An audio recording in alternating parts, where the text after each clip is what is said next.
До Советот на Европската Унија во јуни следната година владата ќе се бори на 3 фронта. Реформите во 4 најбитни области, скрининг процесот и спроведувањето на должностите од Преспанскиот договор мора да се заокружат до средината на 2019-та. Сето тоа треба да биде спроведено во услови на референдум, уставни измени и председателски избори во првите 3 месеци од годината. И нема да биде лесно. И тоа им укажуваме и на Брисел и на земјите членки.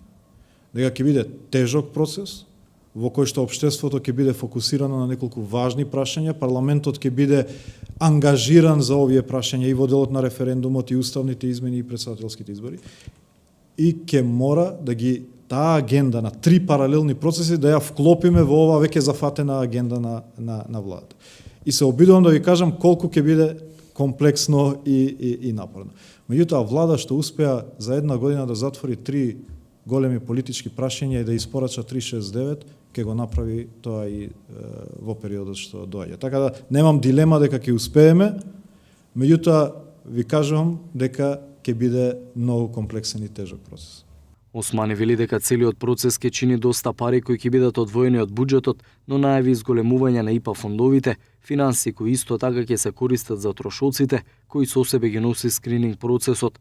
Во скринингот активно учество ќе земат неколку стотици експерти кои ќе бидат дел од сложената преговарачка структура и работните групи. Посебниот советник на премиерот за евроинтеграција и шеф на техничкиот преговарачки тим со Европската Унија не исклучува можноста ова бројка да се искачи и на 1000 лица. Тоа бара масовна мобилизација и во институциите и надвор од институциите.